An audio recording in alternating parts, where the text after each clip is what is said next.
স্বাগত সান্ধ্যবাজারে। পুরো আয়োজনে আপনাদের সঙ্গে আছি আমরা দুজন, আমি শম্পা বিশ্বাস এবং আমি তানজিম শাফিন।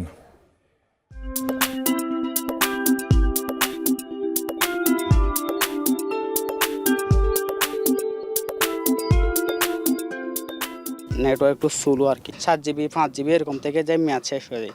লাইন কেটে গেলে আর টাকাও কাটি ফেলে।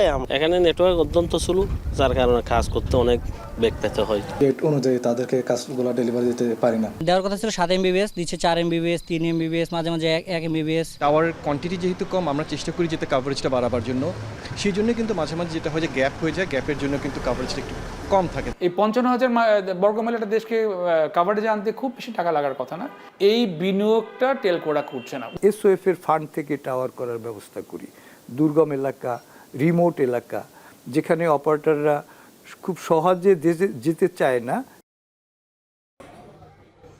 শাফিন, শহরে এবং গ্রামে ইন্টারনেট ব্যবহারের ক্ষেত্রে খরচ একই হলেও শহরে যতটুকু বা ইন্টারনেটের গতি পাওয়া যায়, গ্রামে কিন্তু একদমই পাওয়া যায় না, মোটামুটি ধীর গতি বলা চলে। একই অবস্থা ব্রডব্যান্ড ইন্টারনেটের ক্ষেত্রেও। যারা সেবাদাতা প্রতিষ্ঠান রয়েছেন তারা বলছেন অবকাঠামোগত আসলে অসুবিধা রয়েছে বা অবকাঠামো সংকটের কারণে তারা আসলে সেই সেবাটি দিতে পারছেন না। এ নিয়ে সান্ধ্যবাজারে থাকছে বিশেষ প্রতিবেদন।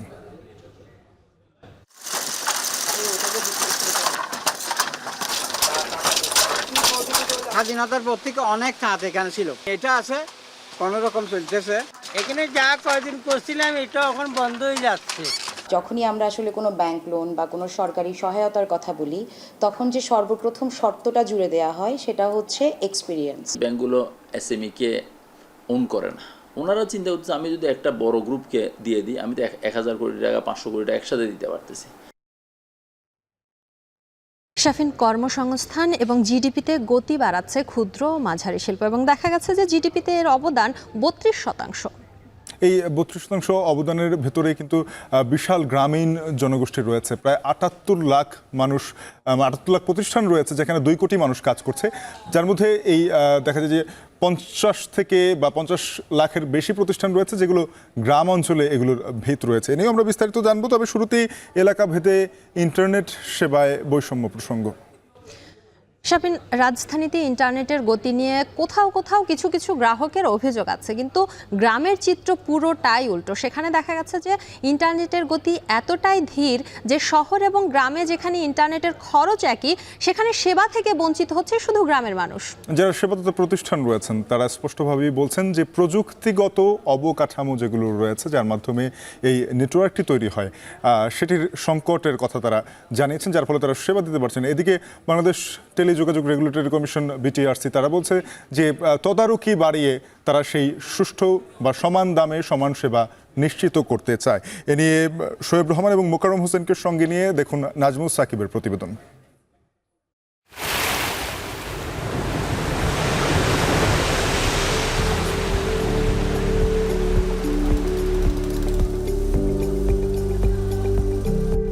নাফ নদী আর বঙ্গোপসাগরের কূল ঘেঁষে গড়া জনপদ টেকনাফ। তীরে সারি সারি নৌকা আর জেলেদের কর্মব্যস্ততা জানান দেয় জনপদের পেশা।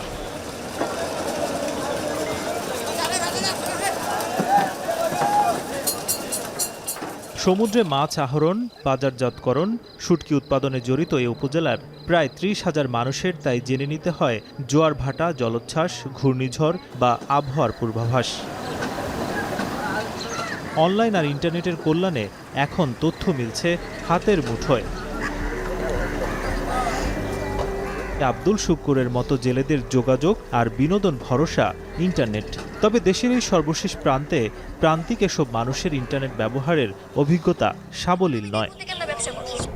1 মাস শেষ হয়ে যায় ইন্টারনেট থেকে যায়, 7 GB 5 GB এরকম থেকে যাই ম্যাচ শেষ হয়ে যায়। আপনার নেটওয়ার্ক একটু স্লো আর কি, এই জন্য।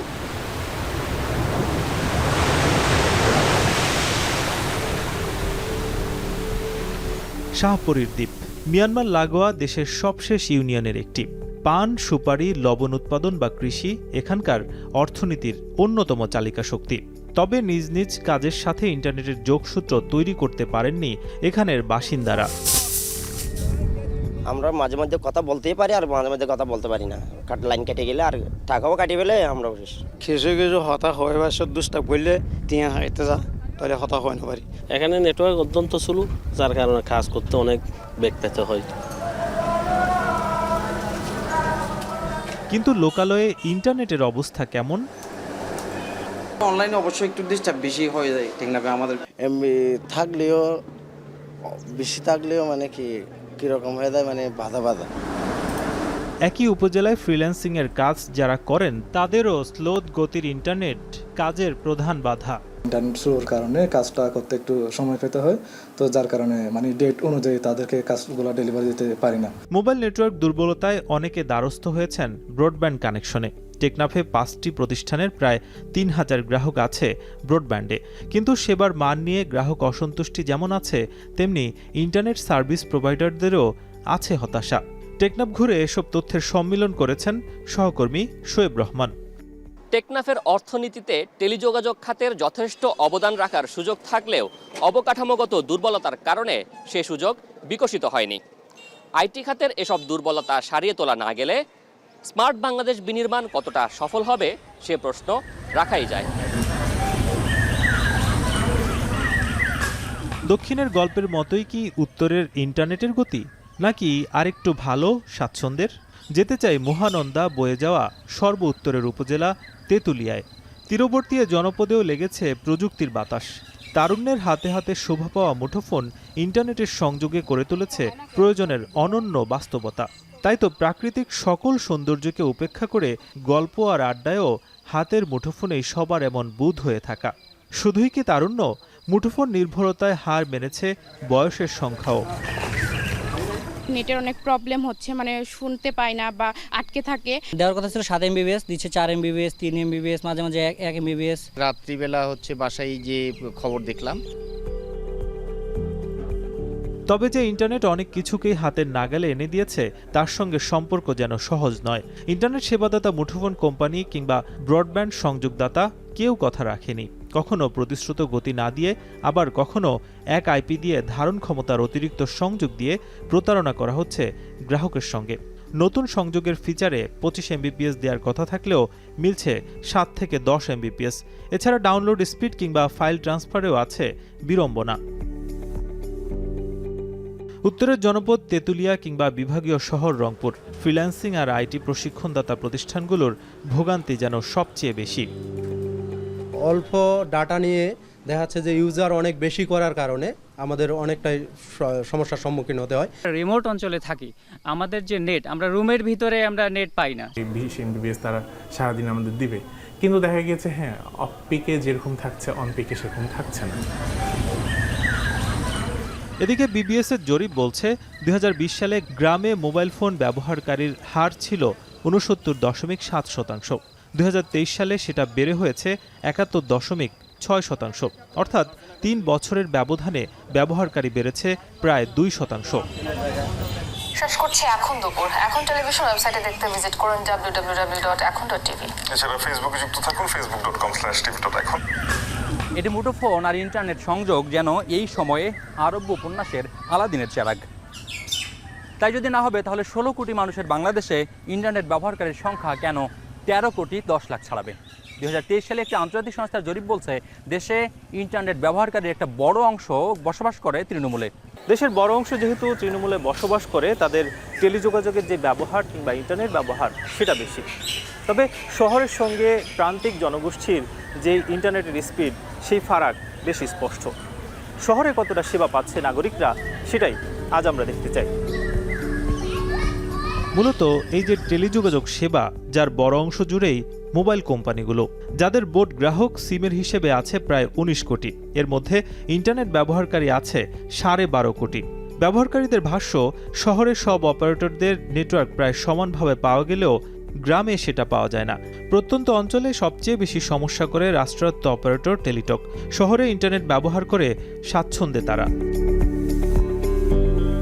সিমের ক্ষেত্রে ওভারঅল আমি রবি ইউজ করেছি এবং জিপি ইউজ করা হয়েছে, তো দুইটাই ওভারঅল আমার কাছে বেশ ভালো লেগেছে। আমি যে ব্রডব্যান্ডটা ইউজ করি সেটা হচ্ছে গিয়ে 630 টাকার প্যাকেজ, 10 MBPS প্রোভাইড করে এবং সার্ভিস মোটামুটি ভালো। টেলিকম কোম্পানিগুলো বলছে তারা গ্রাম শহরের সেবার মানের পার্থক্য করতে না চাইলেও নানা সীমাবদ্ধতায় সেটা হয়ে যায়। মূলত গ্রাহক কম ও অবকাঠামোর ব্যবহারের সুযোগ সবার সমান না থাকায় সেবা সুষম করতে পারেন না তারা। দেখেন যে তেঁতুলিয়া থেকে টেকনাফ পর্যন্ত আমি কাভারেজ দিয়েছি কিনা সেটা ডিপেন্ড করবে বর্ডার সাইড থেকে কত দূরে আছে, সেখানে জনসংখ্যা কীরকম, বা বাজারগুলো কোন জায়গায় আছে, এবং নেটওয়ার্ক ডিমান্ডটা আদৌ আছে কিনা। এই জটিলতা বর্ডার সাইডগুলোতে রয়ে গেছে। বড় শহরে অনেক টাওয়ার থাকে, তো বাইরে কিন্তু এত টাওয়ার থাকে না। আমরা যে টাওয়ারের কোয়ান্টিটি যেহেতু কম, আমরা চেষ্টা করি যাতে কাভারেজটা বাড়াবার জন্য। সেই জন্য কিন্তু মাঝে মাঝে যেটা হয় যে গ্যাপ হয়ে যায়, গ্যাপের জন্য কিন্তু কাভারেজটা একটু কম থাকে দেশে। অন্যদিকে ব্রডব্যান্ড সেবা নিয়ে তেমন অভিযোগ না থাকলেও গতি নিয়ে আছে অভিযোগ। একই সংযোগ অনেককে দেয় গতি কমে। গ্রাহকরা বলছেন 500 টাকায় যে সংযোগটি তারা ব্যবহার করেন তার গতির পরিমাণ প্রায় 5 থেকে 8 Mbps, আর 800 কিংবা 1200 টাকার প্যাকেজে দেয়া হয় 8 থেকে 20 Mbps পর্যন্ত। 5 Mbps এর নেটওয়ার্কে, শেয়ার্ড নেটওয়ার্কে ঢাকার বাইরে যেখানে 10 জন সাবস্ক্রাইবার থাকে, সেখানে দেখা যায় যে ঢাকার ভিতরে 30 জন 40 জনই একটা শেয়ার্ড নেটওয়ার্ক ইউজ করে 5 Mbps এর। আমি বলবো যে ঢাকা কানেকশনটা বেটার গ্রামের থেকে। গ্রামে আমরা ব্রডব্যান্ড কানেকশন খুবই কম ইউজ করি, বাট ডেটাটা বেশি ইউজ করে থাকি।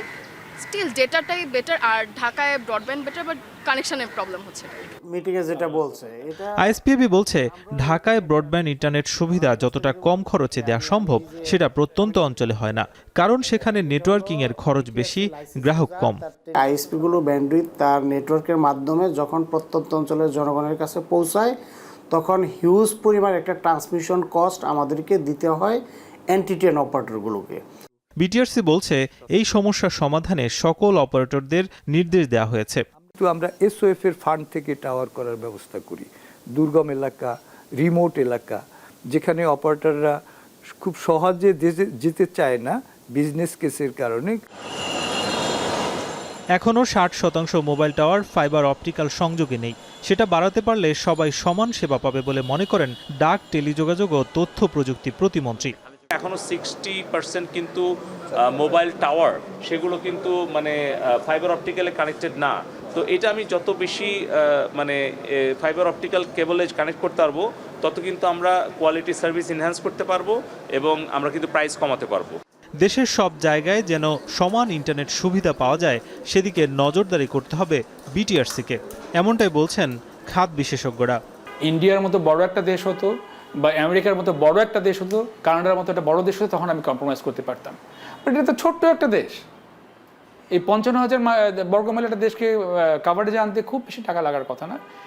এই বিনিয়োগটা টেলকোরা করছে না, ওইটুকু তারা সেভ করে। এটা দেখভাল করার জন্য স্ট্রং যে রেগুলেটর বডি আছে সেটা তো ফাংশন করছে না, আমরা বুঝতেই পারছি। টেকনাফের অর্থনীতিতে টেলিযোগাযোগ খাতের যথেষ্ট অবদান রাখার সুযোগ থাকলেও দুর্বল অবকাঠামোর কারণে সেই সুযোগ বিকশিত হয়নি। এখনও এখানে দুর্বল নেটওয়ার্ক এবং ব্রডব্যান্ডের বাড়তি মূল্য ইন্টারনেট ব্যবহারকারীদের ভোগান্তির প্রধান কারণ। এর ফলে একদিকে ইন্টারনেট ব্যবহারকারীরা যেমন আর্থিক ক্ষতির সম্মুখীন হচ্ছেন, তেমনি সরকারি বেসরকারি নানান সেবা পেতেও বেগ পেতে হচ্ছে তাদের, যার প্রভাব পড়ছে তাদের সামগ্রিক জীবনে। পিছিয়ে থাকা এই জনপদের ইন্টারনেটের সহজলভ্যতা এবং নিরবিচ্ছিন্ন সেবা নিশ্চিত করতে ইন্টারনেট সরবরাহকারী প্রতিষ্ঠানগুলির এই জনপদে নতুন নতুন বিনিয়োগ এখন সময়ের দাবি। বহু বছর ধরে বৈদেশিক মুদ্রা আহরণের যে তালিকা, সেই তালিকায় নিচের সারির জেলাগুলো সবগুলোই প্রায় রংপুর বিভাগের। তবে সম্প্রতি ইন্টারনেট ব্যবহার করে রংপুর বিভাগের প্রত্যন্ত অঞ্চলের অনেক তরুণরাও ফ্রিল্যান্সিং করে বৈদেশিক মুদ্রা আয় করছেন ঘরে বসে। তবে পেশাদার ইন্টারনেট ব্যবহারকারীদের একটি বড় অভিযোগ হচ্ছে ইন্টারনেটের নিম্ন গতি। আর ব্যক্তি পর্যায়ের ব্যবহারকারীরা বলছেন অনেক সময় স্লো ইন্টারনেটের গতির কারণে ডাটার মেয়াদ শেষ হবার অনেক পরেও থেকে যায় অনেক ডাটা, যার ফলে সেটি মুছে গিয়ে তারা অনেক সময় আর্থিক ক্ষতিরও সম্মুখীন হন। এই সমস্যাগুলো কাটানো গেলে ইন্টারনেট ব্যবহারের যে প্রয়োজনীয়তা এবং উদ্যম সেটি অটুট থাকবে, যেটি স্মার্ট বাংলাদেশ বিনির্মাণের জন্য অত্যন্ত জরুরি।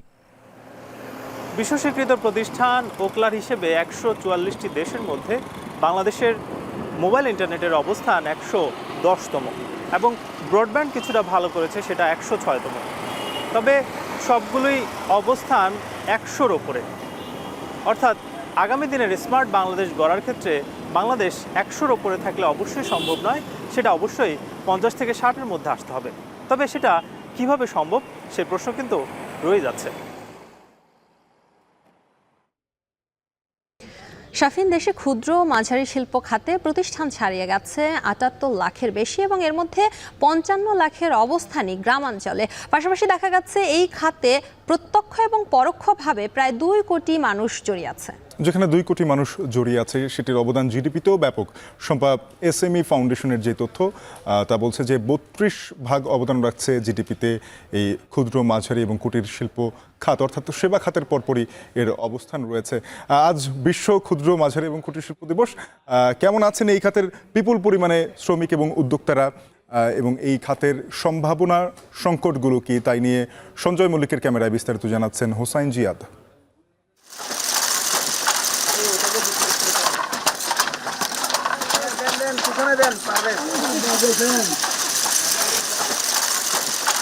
নগরীর পাঁচলাশ এলাকায় টিকে থাকা চট্টগ্রাম শহরের সবশেষ তাঁত কারখানা।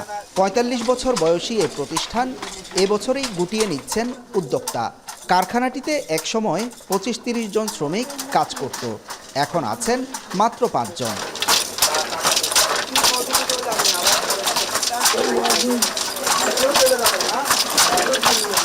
তাদেরই একজন বয়সের ভারে কাবু হওয়া ইসমাইল মিয়া। একসময় তাঁত কারখানার মালিক ছিলেন। জাপান থেকে আমদানি করা যন্ত্রপাতি আর সুতোয় বোনা তাঁত কাপড়ের চাহিদা ছিল দেশ জুড়ে। এখন তিনি নিজেই শ্রমিক। উদ্যোক্তারা জানান, আন্তর্জাতিকভাবে সুতা ও তুলার দাম বৃদ্ধি, আধুনিক যন্ত্রপাতি সংযোজন করতে না পারা ও সর্বোপরি পুঁজির অভাবে অন্য কারখানাগুলোর মতোই বন্ধ হয়ে যাচ্ছে সবশেষ এই কারখানাটিও। প্রান্তিক এসব ক্ষুদ্র মাঝারি উদ্যোক্তাদের কথা কি কেউ খবর নিয়েছে? এখানে যা কয়দিন করছিলাম এটা এখন বন্ধ হয়ে যাচ্ছে। এখানে আর করার কিছু নাই। স্বাধীনতার পর থেকে অনেক তাঁত এখানে ছিল, বর্তমানে একটাও নাই। এটা আছে কোনো রকম চলতেছে। অনেকে আসে সুযোগ সুবিধা দেওয়ার জন্য, কিন্তু বলে যে এই দিন সেই দিন কোনো কিছু দেওয়া যায় না, চলে গেলে আর কিছু বলে না।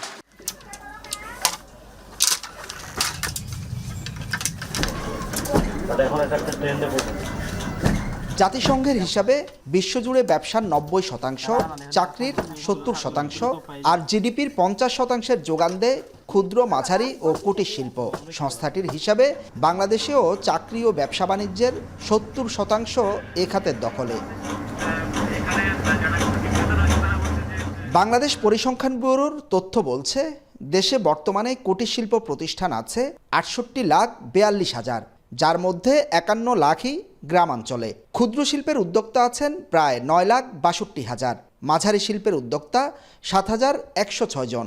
সব মিলিয়ে ৭৮ লাখ উদ্যোক্তার ৫৫ লাখ থাকেন গ্রামে আর ২২ লাখ আছেন শহরে।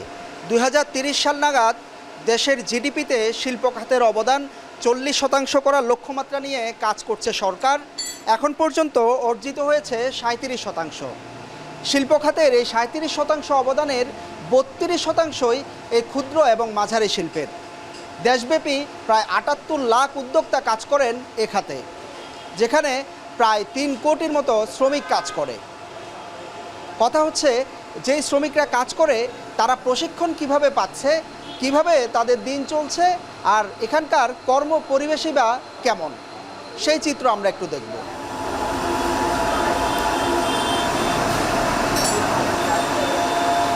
শহরে গাড়ির যন্ত্রপাতি তৈরির একটি ছোট কারখানা, সেখানে কাজ করছে কিশোর যুবক যাদের তেমন শিক্ষাগত যোগ্যতা নেই। দেশে ক্ষুদ্র শিল্প কারখানায় কাজ করে এমন শ্রমিকের সংখ্যা ৭২ লাখেরও বেশি।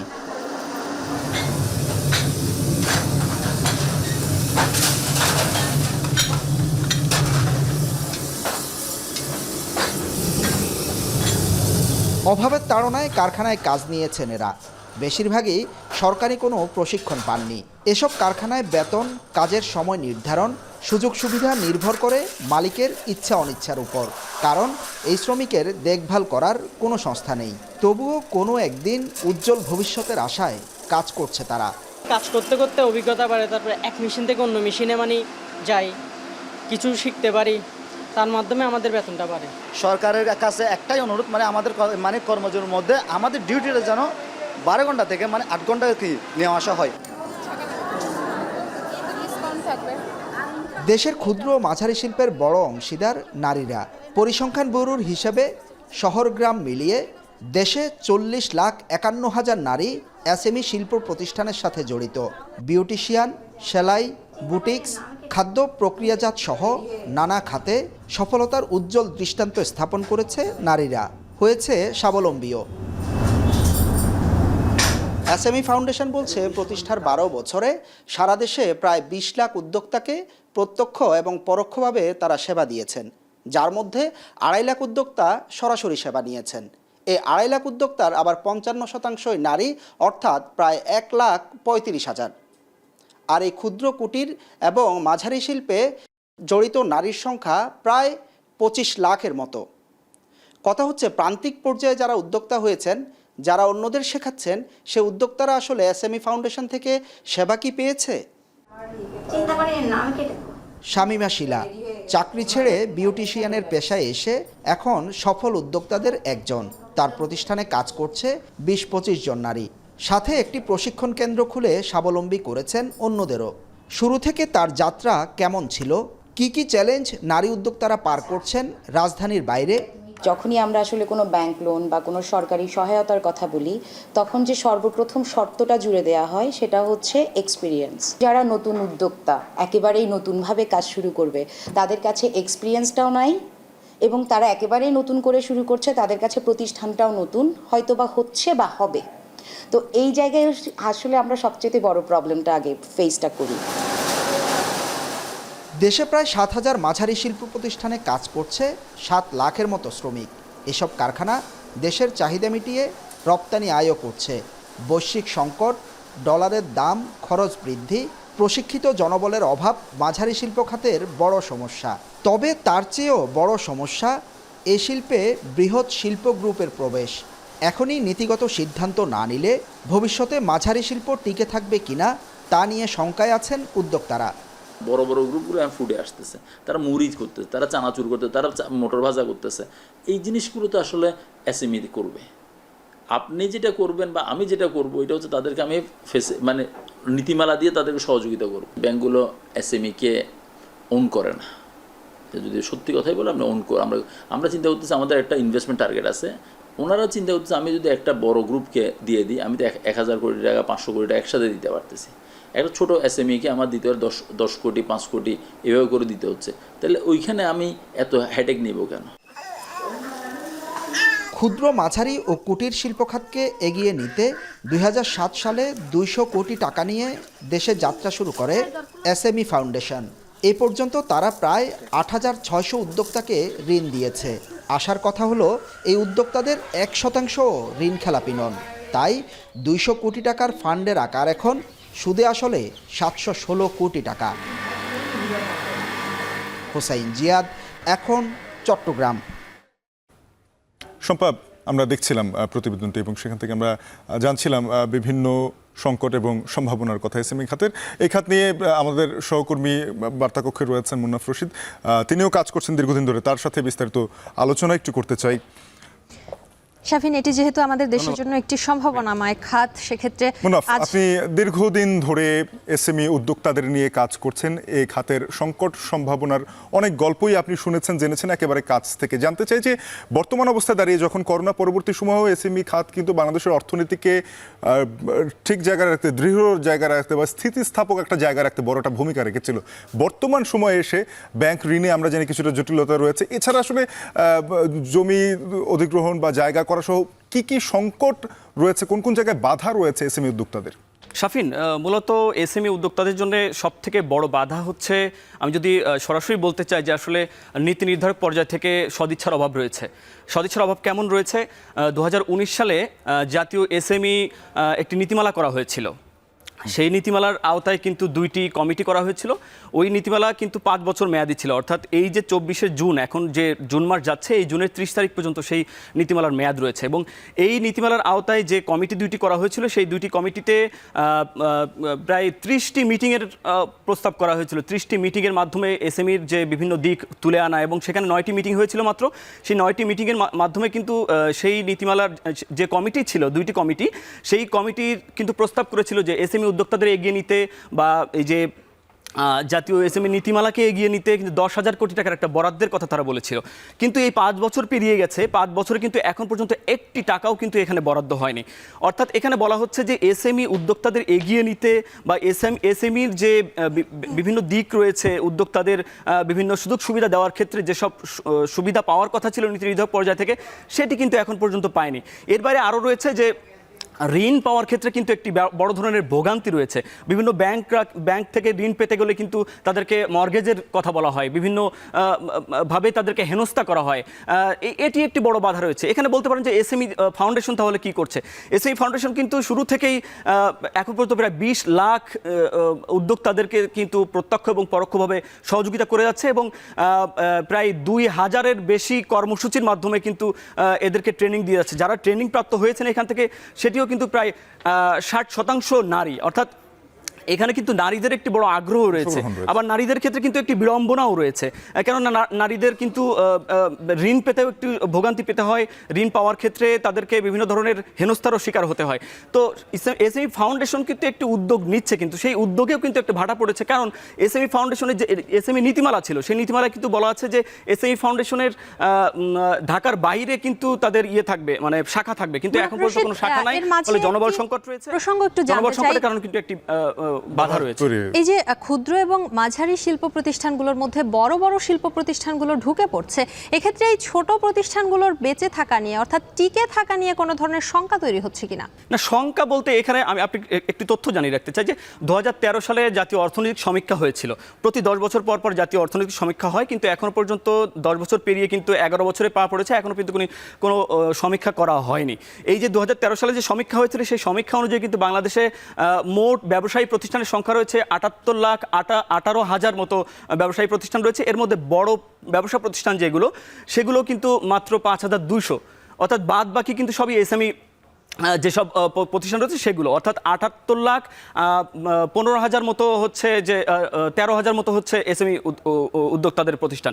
তো এখানে একটি বিষয় পরিলক্ষিত যে এখানে কিন্তু 2.5 কোটিরও বেশি কর্মসংস্থান রয়েছে। তো এই কর্মসংস্থানগুলো টিকিয়ে রাখার ক্ষেত্রে যেসব পদক্ষেপ নেওয়ার কথা, সেগুলো কিন্তু নেওয়া হচ্ছে না।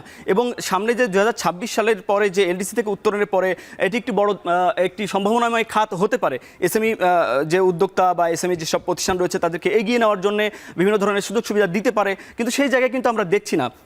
আপনি যেটা বলছেন যে বড় প্রতিষ্ঠানগুলো এদেরকে কিভাবে কোনোভাবে মানে গিলে ফেলছে কিনা, বিষয়টি এরকম না। এই এসএমই উদ্যোক্তা যারা রয়েছে তারা বিভিন্নভাবে ঘাত প্রতিঘাত করে কিন্তু মানে সামনের দিকে এগিয়ে যেতে হয়, সেই জায়গায় কিন্তু তাদের একটি বড় বাধা রয়েছে এবং তাদেরকে এগিয়ে নেওয়ার ক্ষেত্রে নানা প্রতিবন্ধকতা রয়েছে। মুন্নাফ, আপনাকে ধন্যবাদ। আপনি বলছিলেন যে এলডিসি উত্তরণের পর বাংলাদেশের সামনে যেই চ্যালেঞ্জগুলো থাকবে, সেই চ্যালেঞ্জগুলো উত্তরণে আসলে এই খাতটি আমাদেরকে রপ্তানিকে অনেক প্রণোদিত করতে পারে। আমরা শুনছিলাম শম্পা, আমাদের সহকর্মী মুন্নাফ রশিদ বার্তাকক্ষ থেকে যুক্ত হয়ে আমাদেরকে জানাচ্ছিলেন যে আমরা যখন এলডিসি গ্র্যাজুয়েশন করব, তারপরে আমাদের রপ্তানি খাতকে প্রণোদিত করতে বা রপ্তানি বাড়াতে এই ক্ষুদ্র, মাঝারি এবং কুটির শিল্প সবচেয়ে বড় ভূমিকাও আসতে পারে। শাফিন, এবারে একটি ভিন্ন প্রসঙ্গ। প্রধানমন্ত্রী শেখ হাসিনা বলেছেন প্রাথমিকের যে শিক্ষা ব্যবস্থা সেটি 2 বছর করার পরিকল্পনা আছে সরকারের, যেটি আগে ছিল 1 বছর। এবং প্রাথমিক শিক্ষা পদক এবং জাতীয় প্রাথমিক শিক্ষা সপ্তাহের অনুষ্ঠানে তিনি কথা বলেন।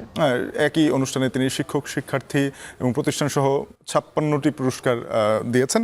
এ নিয়ে আমাদের হাতে প্রতিবেদন রয়েছেন, বিস্তারিত জানাচ্ছেন দেবরাজ দেব। প্রাথমিক শিক্ষা ও শিক্ষা কার্যক্রমকে উৎসাহিত করতেই প্রতি বছর ধারাবাহিকভাবে অনুষ্ঠিত হয় প্রাথমিক শিক্ষা সপ্তাহ। প্রাথমিক শিক্ষার পাশাপাশি শিশুদের আগামী দিনের কাণ্ডারি করে তুলতেই নানা পদক্ষেপ নিয়ে থাকে মন্ত্রণালয়। বুধবার সকালে রাজধানীর ওসমানী স্মৃতি মিলনায়তনে প্রাথমিক শিক্ষা পদক 2023 এবং জাতীয় প্রাথমিক শিক্ষা সপ্তাহ 2024 অনুষ্ঠিত হয়। প্রধান অতিথি হিসেবে উপস্থিত ছিলেন প্রধানমন্ত্রী শেখ হাসিনা। কবিতা আবৃত্তি বালিকা। শুরুতেই বিভিন্ন খেলাধুলায় অংশগ্রহণকারী শিক্ষার্থীদের মধ্যে 38 জনকে পদক এবং প্রশাসনিক পর্যায়ে বিভিন্ন বিভাগে 18 জন শিক্ষক, কর্মকর্তা ও প্রতিষ্ঠানের হাতে প্রাথমিক শিক্ষা পদক তুলে দেন প্রধানমন্ত্রী। প্রাথমিক বিদ্যালয়ে সম্মানিত এরপরই বক্তব্য শুরু করেন প্রধানমন্ত্রী শেখ হাসিনা। এ সময় সরকারের নেয়া বিনামূল্যে বই বিতরণ, শিক্ষার হার ও মান বাড়ানো, মেয়েদের প্রাথমিক শিক্ষার আওতায় আনাসহ নানা পদক্ষেপ তুলে ধরেন। শিক্ষাই দেবে একটা দেশকে দারিদ্র্য মুক্ত করার সব ধরনের সুযোগ, আমরা সেটাই মনে করি। আমাদের মেয়েদের অংশগ্রহণ খুব কম ছিল স্কুলে। আমরা মেয়েদের জন্য বিভিন্ন সুযোগ সুবিধা করে দিই। মেয়েদের স্কুলে যাওয়ার সংখ্যা 98.25% বৃদ্ধি পেয়েছে। প্রধানমন্ত্রী জানান, প্রাথমিক পর্যায়ে কম্পিউটার ল্যাব স্থাপন সহ প্রাক প্রাথমিক শিক্ষা 2 বছরের করার পরিকল্পনা করছে সরকার। আধুনিক প্রযুক্তি জ্ঞান সম্পর্ক একটা জনগোষ্ঠী আমরা গড়ে তুলতে চাই, আর সেদিকে লক্ষ্য রেখেই কিন্তু আমরা শিক্ষার কারিকুলাম আধুনিক প্রযুক্তি জ্ঞানের মধ্যে নিয়ে আসছি। প্রত্যেক স্কুলে ইতিমধ্যে আমাদের লক্ষ্য আছে যে প্রতিটি স্কুলেই আমরা কম্পিউটার ল্যাব করে দেব। প্রথমে এটা মাধ্যমিক থেকে শুরু করেছিলাম, এখন আমাদের লক্ষ্য আমরা প্রাইমারি থেকেই শুরু করে দেব এবং সেই সাথে প্রি প্রাইমারি আমরা চালু করি। আর প্রি প্রাইমারি 1 বছরের জন্য, এখন আমরা সেটা 2 বছরের জন্য করতে চাচ্ছি। শুধু গতানুগতিক শিক্ষা নয়, সৃজনশীল চর্চার উপরও জোর দিতে আহ্বান জানান প্রধানমন্ত্রী শেখ হাসিনা। এরপরই প্রাথমিক শিক্ষা সপ্তাহ 2024-এর উদ্বোধন করেন প্রধানমন্ত্রী। এ সময় শিশুদের পরিবেশিত সাংস্কৃতিক অনুষ্ঠান উপভোগ করেন প্রধানমন্ত্রী শেখ হাসিনা। দেবরাজ দেব, এখন, ঢাকা। সান্ধ্যবাজারে পর্যায়ে নিচ্ছি ছোট্ট একটি বিরতি। কিছুক্ষণ পরে ফিরে আসছি, আবারও সঙ্গেই থাকুন।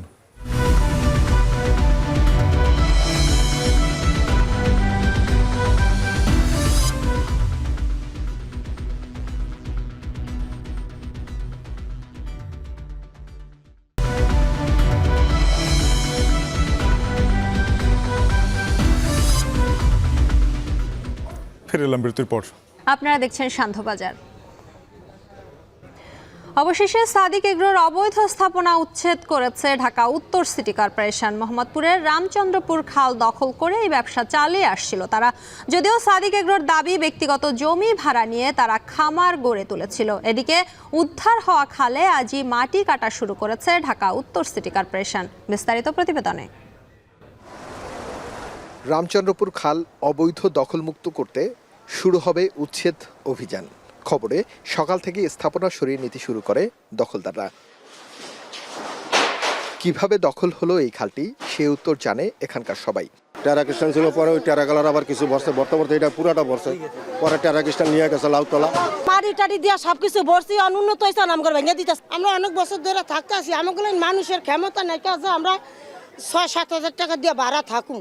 পরশু দিনটা কইছে যে আপনারা বৃহস্পতিবার দিন সবকিছু ব্যাঙ্গে লইয়া যাবেন, যদি না যান তাহলে একটা জিনিস ধরতে পারবেন না।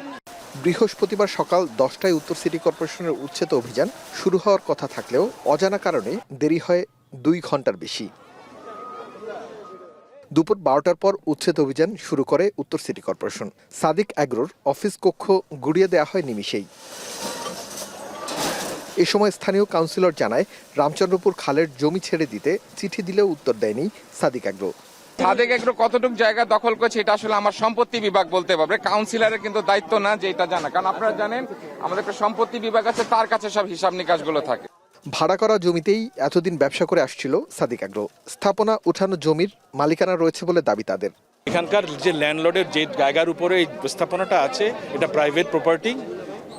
সিটি কর্পোরেশন যে ডিমার্কেশন, সেই ডিমার্কেশনটা পিছনে আলাদাভাবে দেয়া আছে। ওটার ভিতরে আমি যেটুকু দেখেছি সাদিক এগ্রোর স্থাপনা নেই। হ্যাঁ, তবে এই জেনারেটরটা এটা এখন সরায় ফেললে আর কোনো সমস্যা থাকবে না। মাত্র 4% জমির দলিল নিয়ে একজন ব্যক্তি গিয়েছিলেন উত্তর সিটি কর্পোরেশন কর্তৃপক্ষের কাছে। তবে সেই জমি সাদিক এগ্রোর নামে নয়। উচ্ছেদ অভিযান শেষে রামচন্দ্রপুর খালের ভরাট অংশের মাটি কাটা শুরু করবে উত্তর সিটি কর্পোরেশন। এই ভবন ওনার 4% জমি উনি বলছে, আমাকে কাগজ দেখিয়েছে, এই কাগজ আমি যাচাই বাছাই করার জন্য দিয়েছি। উনি দাবি করেছে 4%, কিন্তু বাস্তবে এখানে জমি আছে হচ্ছে 1 বিঘার উপরে। 1 বিঘার উপরে জমি দখল করে আছে। সুতরাং উনি 4% জমি, উনি জমির মালিক, উনি কিন্তু ভবনের মালিক না। আমরা কিন্তু ভবন ভাঙছি, অবৈধ ভবন। কোরবানির ঈদে 12 লাখ টাকার ছাগল ও কোটি টাকার গরু বিক্রি করে আলোচনায় আসে সাদিক এগ্রো। এবছর কোরবানির ঈদে ব্রাহ্মণজাতের গরুটিকে বংশীয় বলে দাবি করেছিলেন তারা। প্রাণী সম্পদ অধিদপ্তরের ছাড়পত্র ছাড়া ব্রাহ্মণজাতের গরু বিক্রি করা নিয়েও প্রশ্ন ওঠে। আরিফ হোসেন, এখন, ঢাকা।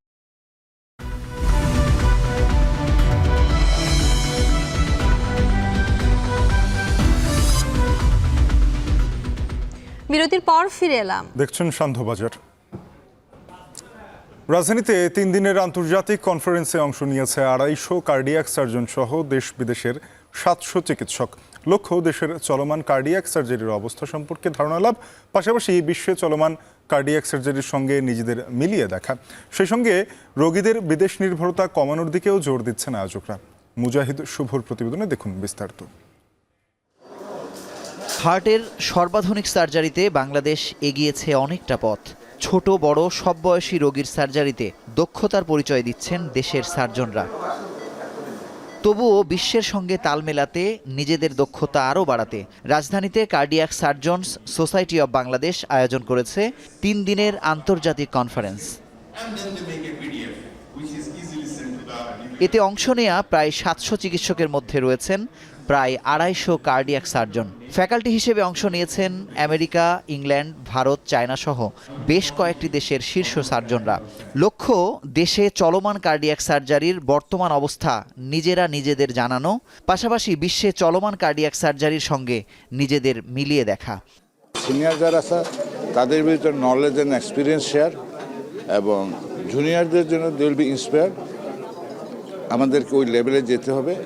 আমরা করি, কিন্তু definitely we have not attained that লেভেলে যাওয়ার জন্য, এবং আমরা যারা আছি আমরা ভবিষ্যতে ক্যাপেবল লোকের হাতে কার্ডিয়াক সার্জারি দেখতে চাই। 3 দিনের কনফারেন্সের প্রথম দিনে প্রশিক্ষণার্থী চিকিৎসকদের হাতে কলমে প্রশিক্ষণ দেন দেশের শীর্ষ সার্জনরা। পরে অংশগ্রহণকারীদের হাতে তুলে দেয়া হয় সার্টিফিকেট। যারা মাত্র পোস্ট গ্র্যাজুয়েশনে ঢুকেছে, তারা কখনো হার্ট দেখে নাই, এত ইয়াং সার্জনরা ওয়েট ল্যাব করতেছে, হ্যান্ডস অন ট্রেনিং দিচ্ছে। যারা সিনিয়র সার্জন আছেন, বাংলাদেশের সব নাম করা যে প্রথম সারির কার্ডিয়াক সার্জনরা আছেন, তারা দেখেন তাদের হাতে কলমে শিখাচ্ছে। এটাই তো আমাদের অর্জন। দেশে কার্ডিয়াক সার্জারির মানোন্নয়ন হয়েছে বেসরকারি খাতের মাধ্যমে। তবুও বেসরকারি সেন্টারগুলোকে আরও সক্ষম করার পাশাপাশি ঢাকা ও ঢাকার বাইরের সরকারি সেন্টারগুলোকে চালুর উদ্যোগ নেবার আহ্বান বিশেষজ্ঞদের। 19 থেকে 20 হলে পেশেন্ট মারা যায়। এই যে নিবিড় পরিচর্যাটা, এটা সম্ভবত একটা অ্যাকাউন্টেবিলিটি ভিতরে আসতে হবে। সেই অ্যাকাউন্টেবিলিটি প্রাইভেট সেন্টার সম্ভব, সরকারি তো অবশ্যই সম্ভব, এবং সেটার জন্য যোগ্য নেতৃত্ব দরকার এবং অনেক নিয়ম কানুনের সাথে আসতে হবে। প্রতি বছর একদম জুনিয়র লেভেলে 1 থেকে 2 জনকে আমরা এমটিআই স্কিমে ইংল্যান্ডে নিতে পারবো, which will be great for them. এবং আমরা প্রতি বছর 2 জন করে নিয়ে যাব ট্রাভেল ফেলোশিপ। 40 to 50-র মধ্যে বয়স যারা ইন্ডিপেন্ডেন্ট কেস করছে বিভিন্ন সেন্টারে, এইসব সেন্টারে যে তারা একটু দেখবে ডিফারেন্ট টেকনিকগুলো, তারা যাতে ম্যাচিওর সার্জন তারা এসে এখানে কাজগুলো করতে পারে। দেশে শিশু কার্ডিয়াক সার্জারির সংখ্যা হাতে গোনা, যদিও শিশু হৃদরোগীদের 70% বেশির দরকার হয় কার্ডিয়াক সার্জারির। এই অবস্থার পরিবর্তনেও কাজ করার প্রত্যাশা কার্ডিয়াক সোসাইটির। এই কনফারেন্স পিডিয়াট্রিক কার্ডিয়াক সার্জারি ডেভেলপমেন্টের জন্য অফিসিয়ালি 2টা সেশন রেখেছে। অনেক মেয়ে, অনেক ছেলে আগ্রহী হয়ে উঠছে। বর্তমানে বাংলাদেশে প্রতি বছর 17,000 কার্ডিয়াক সার্জারি সফলভাবে সম্পন্ন হচ্ছে, যদিও সার্জনদের ইচ্ছা এটিকে 25,000-এ উন্নীত করবার। তবে যত হাজার কার্ডিয়াক সার্জারি বর্তমানে সম্পন্ন হচ্ছে, সেটির গুণগত মান বাড়াতে বছরব্যাপী প্রশিক্ষণ কর্মসূচি চালিয়ে নেবার ইচ্ছা কার্ডিয়াক সার্জনস সোসাইটি অব বাংলাদেশের। মুজাহিদ শুভ, এখন, ঢাকা। সন্ধ্যাবাজারে নিচ্ছি আরও একটা বিরতি, ফিরছি একটু পর।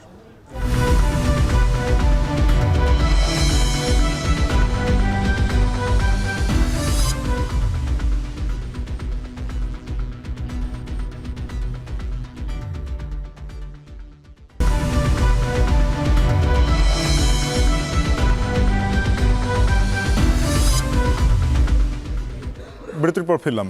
আপনারা দেখছেন শান্তবাজার। শাফিন, আমের আন্তর্জাতিক বাজার বাড়াতে বিশ্বের 20টি দেশের প্রতিনিধিদের নিয়ে চাঁপাইনবাবগঞ্জের আম বাগান ঘুরে দেখল কৃষি বিভাগ, এবং এ সময় সঙ্গে ছিলেন কৃষিমন্ত্রী এবং বাণিজ্য প্রতিমন্ত্রী। এই সুমিষ্ট আম উপভোগ করার পরে অতিথিরা খুশি হয়েছেন, এবং এতে করে বাগান মালিক যারা রয়েছেন তারা প্রত্যাশা করছেন বিদেশি বাজার বাড়বে। এ নিয়ে সহকর্মী রাকিবুল হাসানের প্রতিবেদন রয়েছে, দেখব। চাঁপাইনবাবগঞ্জের 5 উপজেলার 37,500 বাগানে ব্যানানা, কাটিমন, বাড়িফোর, ক্ষীরসাপাত সহ হরেক জাতের আমের উৎপাদন প্রতিনিয়তই বাড়ছে। তাই আমের বাজার সম্প্রসারণে গতি আনতে এবারে কৃষি, বাণিজ্য ও পররাষ্ট্র মন্ত্রণালয়ের সমন্বয়ে চাঁপাইনবাবগঞ্জের নাচলে কেন্দুবনা গ্রামে হয়ে গেল ম্যাঙ্গো ব্র্যান্ডিং ভিজিট, যেখানে অংশ নেন বেশ কয়েকজন বিদেশি অতিথি। সবুজের এই সাম্রাজ্যে আধিপত্য কেবল আমের, যেখানে উৎপাদিত আম স্বাদে ঘ্রাণে অনন্য। আর এসব সুস্বাদু ও মন ভরানো আমের সাথে বিশ্ববাজারের পরিচয় ঘটছে খুব কমই। এবারে সেই আম বিশ্ববাজারে পরিচয় করানোর পালা। সুস্বাদু এই আমের ব্র্যান্ডিংয়ে 3 মন্ত্রণালয়ের মন্ত্রী, প্রতিমন্ত্রী, সচিব সহ বিশ্বের 16টি দেশের রাষ্ট্রদূত ও জাতিসংঘের খাদ্য ও কৃষি সংস্থার প্রতিনিধিরা অংশগ্রহণ করেন। এ সময় গুড এগ্রিকালচার প্র্যাকটিস গ্যাপ পদ্ধতির অনুসরণ করে গড়ে তোলা নিরাপদ আমের বাগান দেখেন তারা। আমের স্বাদে মুগ্ধ হন। পরে বিভিন্ন দেশের রাষ্ট্রদূতরা বাংলাদেশের আমের প্রশংসা করেন। আম নিতে আগ্রহ দেখান অনেকেই। Very much used to such type of farming, and I'm so very happy to see the way it has been done by Bari and the government of Bangladesh. I think in order to be exported, you must have all the supporting infrastructure, like your cold chain management, dealing with all the phytosanitary regulations. Rank 9th, right? And you produce 2.5 million tons per year. That's what we are interested in. বিভিন্ন দেশের রাষ্ট্রদূত ও আন্তর্জাতিক বিভিন্ন মিশনের প্রতিনিধিদের আগমনে উৎফুল্ল স্থানীয় বাগান মালিকরা। এই উদ্যোগকে পুঁজি করে বিশ্ববাজারে আমের বাজার সম্প্রসারণ সহজ হবে বলছেন তারা। তবে রপ্তানিতে যোগাযোগ, সনদ প্রদান সহ নানা ধাপে স্বচ্ছতা প্রয়োজন বলে মন্তব্য ব্যবসায়ীদের। গত বছর 35 মেট্রিক টন আম রপ্তানি করছি। রপ্তানিযোগ্য প্রকল্প আছে, এই প্রকল্পের মাধ্যমে, এবং এই বছর এটা বাড়বে। আমরা উৎপাদন করতে যেহেতু ব্যর্থ নই, আমরা চাই শুধু পরিবেশ আমরা পেলে, ভালো পরিবেশ পেলে আমরা বিদেশে রপ্তানি করতে পারবো। চাঁপাইনবাবগঞ্জে 5000 কোটি টাকার আম উৎপাদন হয়। এটা কিন্তু একটা থার্ড সেক্টর বলা যায়, যে বিদেশি ডলার ইনকাম করার জন্য। এর আগে বাগানে আসার পর একে একে কথা বলেন কৃষি, বাণিজ্য ও পররাষ্ট্রমন্ত্রী, প্রতিমন্ত্রী ও সচিব। বলেন মূলত দেশের আমের বিশ্ববাজার সম্প্রসারণে তাদের এই উদ্যোগ, সাথে রপ্তানিযোগ্য আম উৎপাদনে এই পরিদর্শন কর্মসূচি তাদের। মিনিস্ট্রি অফ এগ্রিকালচার বা কৃষি মন্ত্রণালয় একটি বড় পরিবার, আমরা আসছি। আর পররাষ্ট্র মন্ত্রণালয় এটা উদ্যোগ নেওয়াতে আমরা আরো বেশি সম্মানিত হয়েছি। তাদের এই উদ্যোগের কারণে আজকে আমাদের যারা বিদেশি বন্ধু যারা আছেন, বন্ধু রাষ্ট্র যারা আছেন, তারা এখানে আসার সুযোগ হয়েছে, এবং তারা দেখেই তারাই সুপারিশ করবেন, রেকমেন্ড করবেন কোন আমটা তাদের দেশে যাবে। তারা এই সুপারিশের ভিত্তিতে আমাদের রপ্তানি আরো বৃদ্ধি পাবে। আমাদের বাণিজ্য মন্ত্রণালয়ের 23টি দেশে আমাদের নিজস্ব কমার্শিয়াল কাউন্সিলর আছে, তাদের মাধ্যমে আমরা আমটাকে প্রচার করব, এবং আম যখন বাইরে প্রচার হবে, আমের যখন সুনাম হবে, আপনাদের এলাকার হবে, কৃষির হবে। চাঁপাইনবাবগঞ্জের 37,000 হেক্টর বাগান থেকে 26 জন রপ্তানিকারকের মাধ্যমে আম রপ্তানিতে কাজ করছে কৃষি সম্প্রসারণ অধিদপ্তর।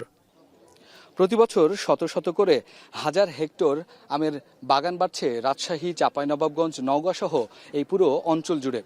আর গেল বছর চাঁপাইনবাবগঞ্জ থেকে 376 মেট্রিক টন আমের রপ্তানি হচ্ছে বিশ্ববাজারে। আজকের এই আনুষ্ঠানিকতার পর বন্ধুপ্রতিম এই রাষ্ট্রগুলোতে আরও বেশি আম রপ্তানি করা সম্ভব হবে বলে মনে করছেন সংশ্লিষ্ট জনেরা। রাকিবুল হাসান, এখন চাঁপাইনবাবগঞ্জ, নাচল। এর সাথে শেষ করছি শান্তবাজার।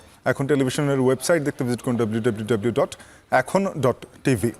এছাড়া এখন টেলিভিশন ফেসবুকে দেখতে ভিজিট করুন facebook.com/tv.ekhon এবং ইউটিউবে এখন টেলিভিশন দেখতে ভিজিট করুন youtube.com/c/ekhon tv।